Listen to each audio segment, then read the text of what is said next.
नमस्कार दोस्तों, स्वागत है आप सभी का इन खबर यूपी पर। लोकसभा चुनाव की सरगर्मियां तेज हैं और प्रधानमंत्री नरेंद्र मोदी की एक एक कर रैलियां हो रही हैं और एक एक जनसभा में प्रधानमंत्री नरेंद्र मोदी जमकर विपक्ष पर निशाना साध रहे हैं। इसी क्रम में अलीगढ़ में आज रैली थी प्रधानमंत्री मोदी की और वहां से जो है जनसभा को संबोधित करते समय उन्होंने पसमानदा मुसलमानों का जिक्र किया और जमकर कांग्रेस और सपा पर निशाना साधा। उन्होंने कहा कि मुसलमानों के हित के लिए सपा और कांग्रेस ने कुछ भी नहीं किया है और जब मैं पसमानदा मुसलमानों की बात करता हूं तो ये लोग परेशान हो जाते हैं। वहीं उन्होंने 3 तलाक का भी जिक्र किया है। जरा अभी सुनिए कि किस तरीके से प्रधानमंत्री मोदी जमकर सपा और कांग्रेस पर निशाना साध रहे हैं।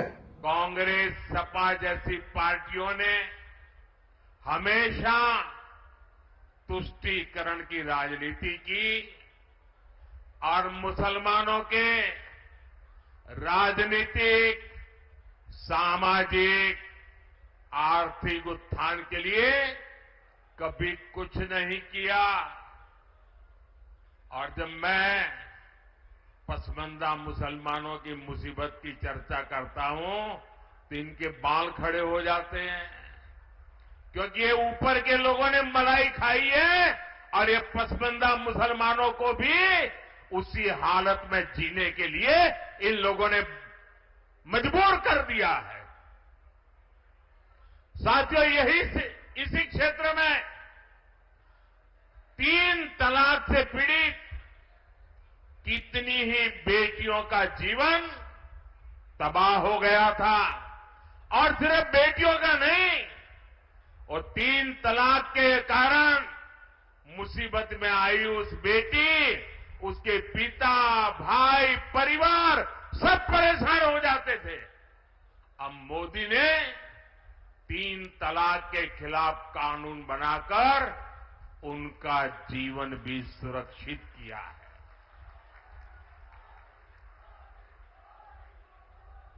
पहले हज कोटा कम होने की वजह से कितनी मारामारी होती थी, उसमें भी रिश्वतखोरी चलती थी और ज्यादातर रसूखदार लोग ही हज जाने का मौका पाते थे। मैंने सऊदी अरब के क्राउन प्रिंस से आग्रह किया था कि हमारे भारत के मुसलमान भाई बहनों के लिए हज का कोटा बढ़ाएं।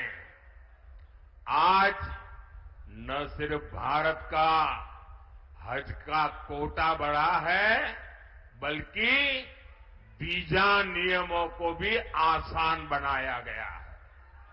तो सुना आपने कि किस तरीके से प्रधानमंत्री मोदी ने जो है भरे मंच से सपा और कांग्रेस के ऊपर निशाना साधा है और जो है मुसलमानों का जिक्र करते हुए उन्होंने बताया है कि ये लोग सिर्फ वोट बैंक की राजनीति करते हैं। खैर, अब इसके बाद तमाम दलों की प्रतिक्रिया आनी भी शुरू हो गई है। सपा मुखिया अखिलेश यादव ने भी जो है निशाना साध दिया है। उन्होंने कहा है कि भाजपा चुनाव लग रहा है कि हार जाएगी, इसलिए जो है अब मुसलमानों का जिक्र करने लगे हैं प्रधानमंत्री मोदी। अब देखना होगा कि आगे अब इस पर कितनी राजनीतिक रोटियां सेकी जाती हैं।